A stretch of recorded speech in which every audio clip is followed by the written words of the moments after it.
오늘은 성령 강림절 후 첫 번째 주일입니다. 다 같이 묵상 기도로 하나님께 드리는 예배를 시작하겠습니다. 오늘의 말씀은 베드로전서 1장 18절부터 21절까지입니다. 신약 377페이지입니다. 봉독하겠습니다. 너희가 알거니와 너희 조상이 물려준 헛된 행실에서 대속함을 받은 것은 은이나 금같이 없어질 것으로 된 것이 아니요 오직 흠없고 점없는 어린 양 같은 그리스도의 보배로운 피로 된 것이니라. 그는 창세 전부터 미리 알린 바 대신이나 이 말세에 너희를 위하여 나타내신 바 되었으니 너희는 그를 죽은 자 가운데서 살리시고 영광을 주신 하나님을 그리스도로 말미암아 믿는 자니 너희 믿음과 소망이 하나님께 있게 하셨느니라. 우리 하나님의 은혜와 평강이 우리 성도님들의 가정에 충만하시기를 바랍니다. 사도 베드로는 베드로전서 1장 지금까지 우리가 읽은 부분에서 고난받은 성도들에게 메시지를 전했습니다. 크게 두 가지 것인데요. 하나는 영생의 소망을 갖고 고난을 이겨내라, 그런 것이었고요. 또 하나는 마음의 허리를 동이고 근신하여 예수께서 다시 오실 때 가져다 주실 그 은혜를 바라면서 모든 행실에 거룩한 자가 되라, 이렇게 말했습니다. 그리고 오늘 본문에서는 이제 이 고난을 이겨내고 또 모든 행실에 거룩한 자가 되도록, 그렇게 살도록 확실한 동기를 부여합니다.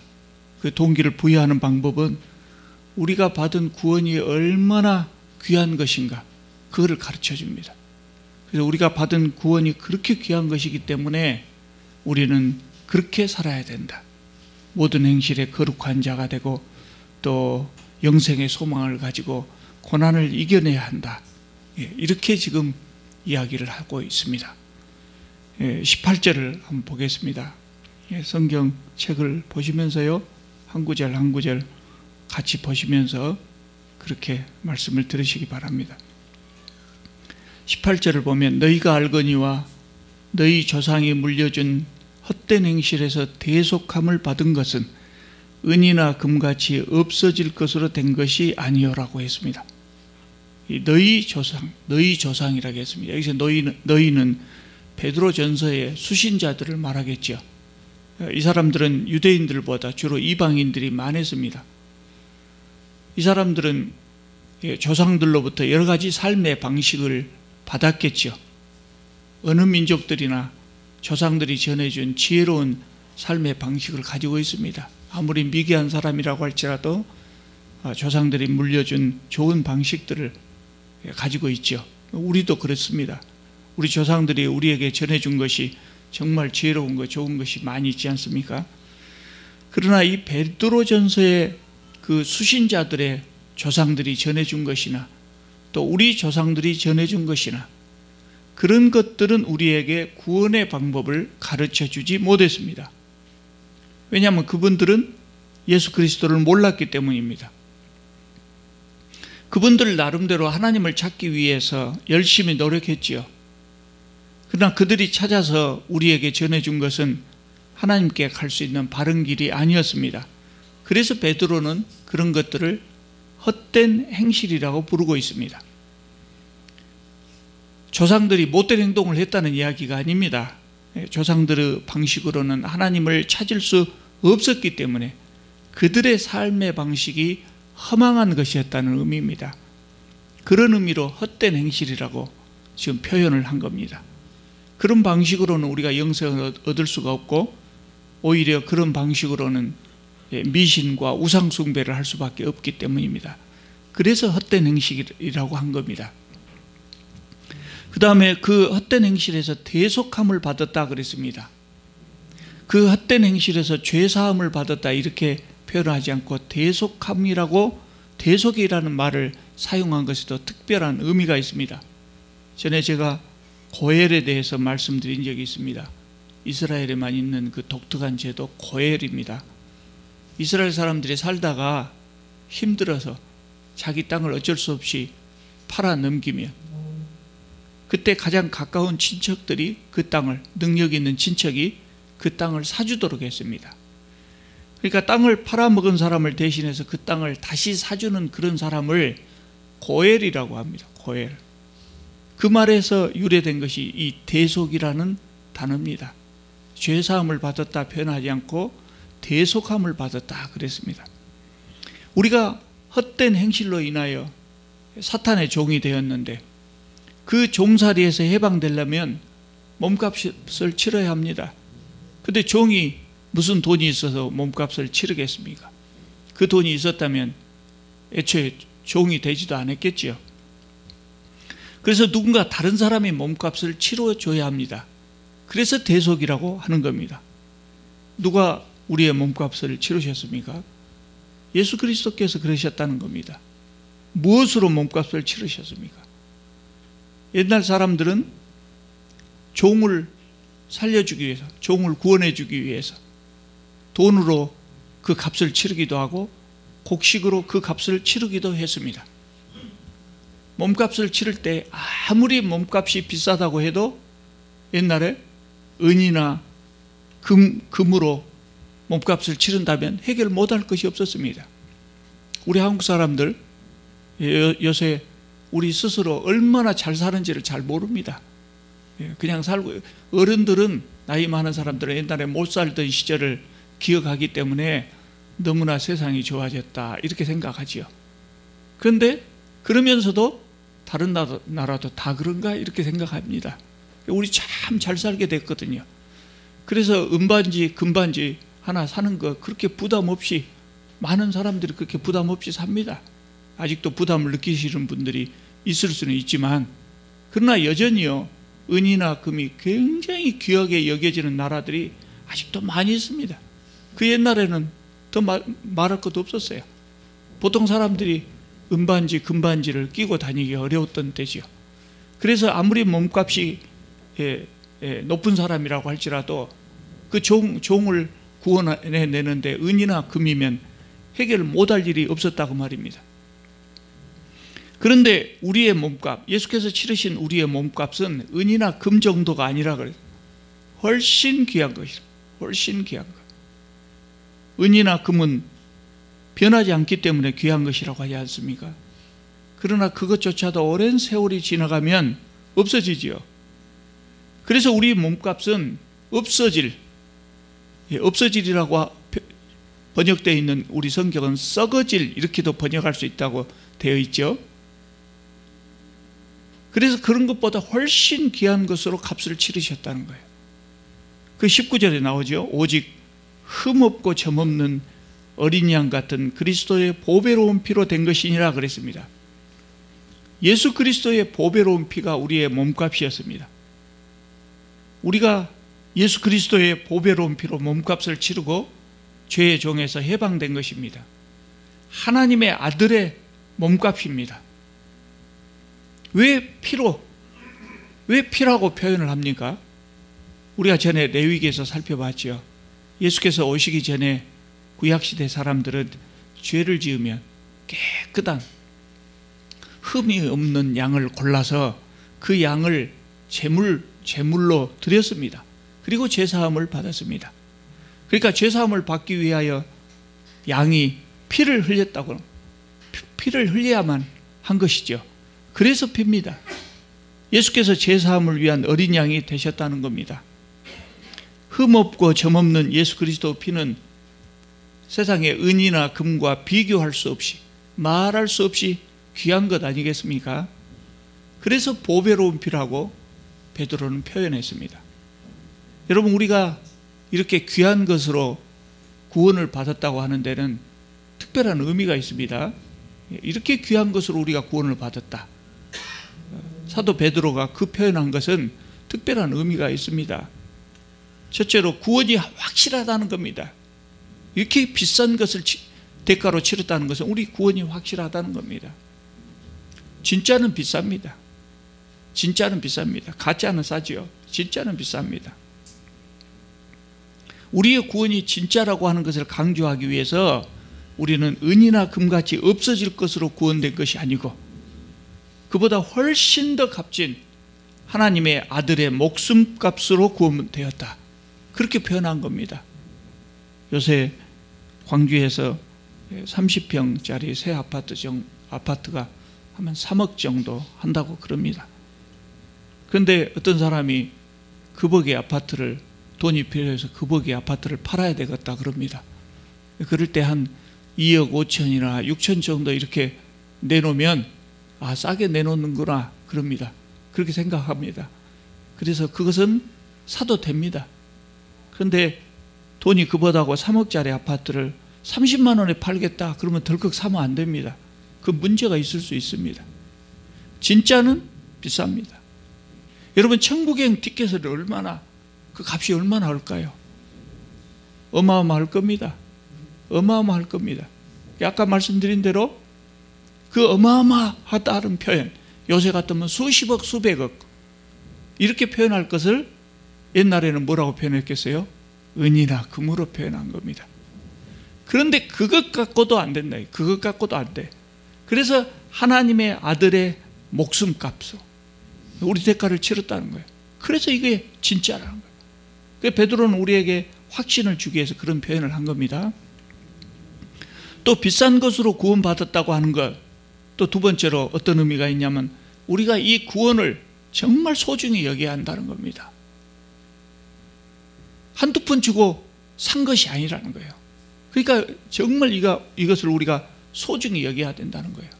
비싼 물건 참 소중히 다루지 않습니까? 더럽혀지지 않도록, 깨지지 않도록, 먼지가 쌓이면 닦고 상자에 넣어서 보관하고 도둑맞지 않도록, 잃어버리지 않도록 잘 관리하지 않습니까? 볼 때마다 흐뭇하고. 구원도 그런 겁니다. 구원이 값진 것을 안다면 함부로 대하지 않을 겁니다. 이것을 지키기 위해서 정말 최선을 다할 겁니다. 우리는 정말 구원을 소중히 여겨야 합니다. 잃어버리지 않도록 잘 간수해야 됩니다. 구원을 잘 간수하는 방법이 뭐겠어요? 우리의 신앙을 지켜나가는 것이고, 사도 베드로가 권면하는 것처럼 모든 행실에 거룩한 자가 되는 겁니다. 여러분, 정말 구원을 소중하게 여기고 계십니까? 저는 그 전도할 때마다 자존심 상하는 때가 많이 있었어요. 전도할 때 보면 전도하는 사람을 마치 구걸하는 사람 대하듯 그런 사람들이 있습니다. 싸구려 물건 파는 사람 대하듯 그런 사람들이 있습니다. 정말 자존심 상하거든요. 내가 무시당해서 자존심 상한 것이 아니라 예수 그리스도의 복음, 이 귀한 복음이 함부로 싸구려가 되는 것 같아서 참 자존심 상합니다. 그래서 우리가 이 복음을 전할 때 저는 그런 생각했어요. 참 조심해야 되겠다. 믿어달라고 구걸해서는 안 되겠다는 생각을 했어요. 품위 있게 전해야 합니다. 품위 있게. 싫은 표정을 보이면 두말할 것도 없이 돌아서야 합니다. 당당하게 복음을 전할 필요가 있습니다. 물론 우리가 성심성의껏 전해야죠. 성심성의껏 전해야죠. 그러나 구걸하는 것처럼 보이면 안 될 것 같아요. 복음의 소중함이 훼손되거든요. 안 믿는 사람들은 구원의 소중함을 모르기 때문에 혹시 그런 사람들이 있을 수도 있거든요. 근데 신앙생활을 오래 하신 분들 중에도 그런 분들이 들어있는 것 같아요. 들어있는 것 같아요. 전에 어떤 분은요, 마치 그분이 우리 교회에 나오는 것이 저를 위해서 크게 인심이나 쓰는 것처럼 그렇게 행동하시는 분이 있었어요. 물론 제가 그분의 진심은 몰라요. 그러니까 제가 오해했을 수도 있어요. 그런데 제가 그렇게 느껴지더라고요. 예배에 한번 참석해 주는 것이 목사에게 큰 인심이나 쓰는 것처럼 그렇게 느껴졌어요. 여러분, 그때 제가 무슨 생각을 했는지 아십니까? 내가 이 교회에서 생활비 받지 않는 것이 참 다행이다. 내가 이 교회에서 생활비를 받았다면 정말 서러웠겠다. 그런 적도 있었습니다. 내가 처음으로 말씀드리는 것이지만 저를 서럽게 하는 것은 괜찮아요. 그런데요, 구원의 소중함을 몰랐기 때문에 그랬다면 그 중대한 문제가 있는 겁니다. 여러분, 우리가 하나님을 믿는 것, 예배당에 나와서 예배를 드리는 것은 다른 사람을 위해서가 아닙니다. 나를 위해서입니다. 목사 위해서가 아닙니다. 내 구원을 위해서입니다. 내 구원이 소중하기 때문에 내 구원을 지키기 위해서 그러는 것 아니겠습니까? 그러니까 목사에게 인심 쓰듯이 교회에 나오시는 분들은 구원의 소중함을 아직 몰랐기 때문이죠. 그래서 사도 베드로가 이렇게 이야기한 겁니다. 예수 그리스도 보배로운 피로 정말 값을 매길 수 없이 비싼 값으로 구원을 받았다고 이야기를 하는 겁니다. 우리의 구원이 그런 겁니다. 여러분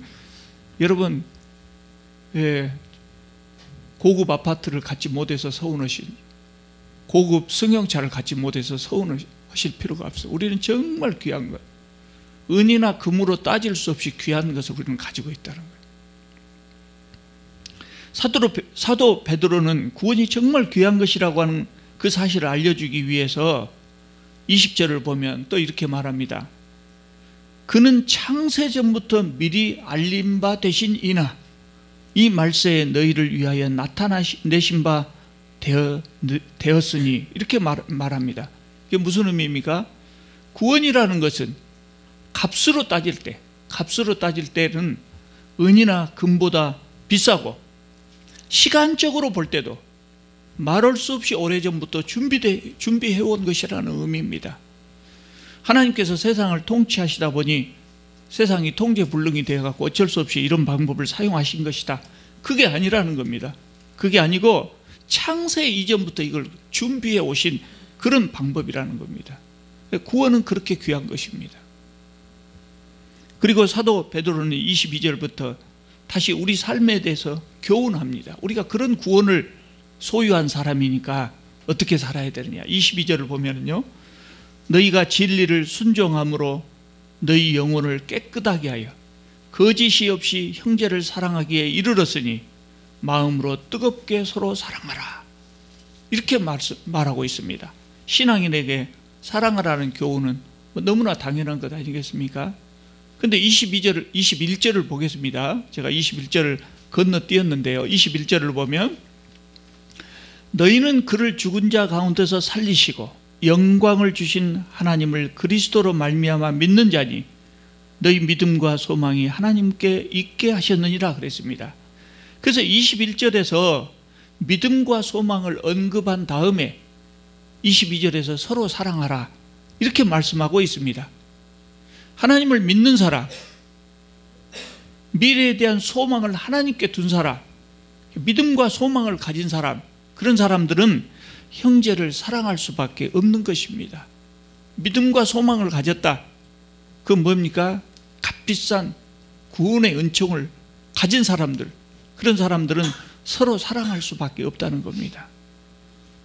또 22절은 너희가 거짓없이 형제를 사랑하기에 이르렀다 그럽니다. 서로 사랑하라 그러면서 거짓없이 형제를 사랑하기에 이르렀다. 왜 그렇습니까? 진리를 가진 사람들이 진리에 순종하기 때문에. 22절 앞부분에 그렇게 나왔잖아요.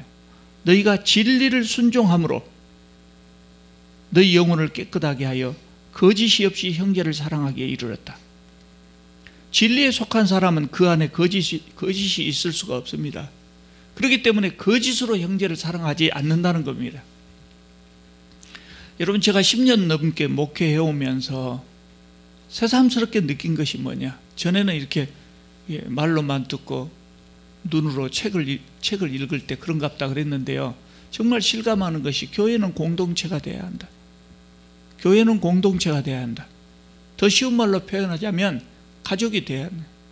가족이 돼야 합니다. 교회가 교회다우려면 가족이 되어야 합니다. 가족의 특성이 뭐입니까? 사랑한다고 표현하지 않아도, 사랑하는 겁니다.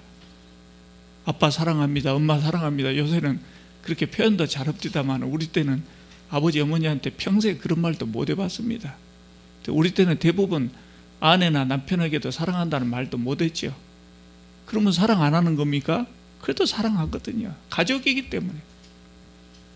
사랑하지 않으면 가족이라고 할 수 없죠. 물론 가족 간에도 싸움은 있을 수 있어요. 그러나 다시 화해하거든요.